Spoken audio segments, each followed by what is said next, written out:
Mu linnya lya Paatri n'erya Mwana n'erya Mwoyo Mutuukirivu, amiina. Ayi Yesu gwe yagamba nti saba onooweebwa, noonya onoozuula, konkona onoggulirwawo.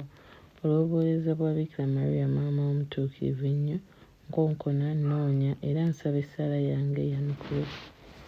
Yanjula ekyetaago kyo. Ayi Yesu gwe yagamba nti byonna by'osaba Kitange mu linnya lyange ajja kubikuwa.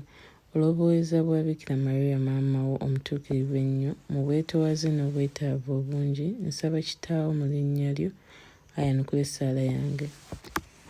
Yanjula ekyetaago kyo. Ayi Yesu gwe yagamba nti eggulu n'ensi biriggwaawo naye ebigambo byange tebiriggwaawo.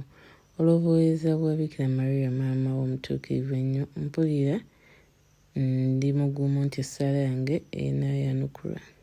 Yanjula ekyetaago kyo.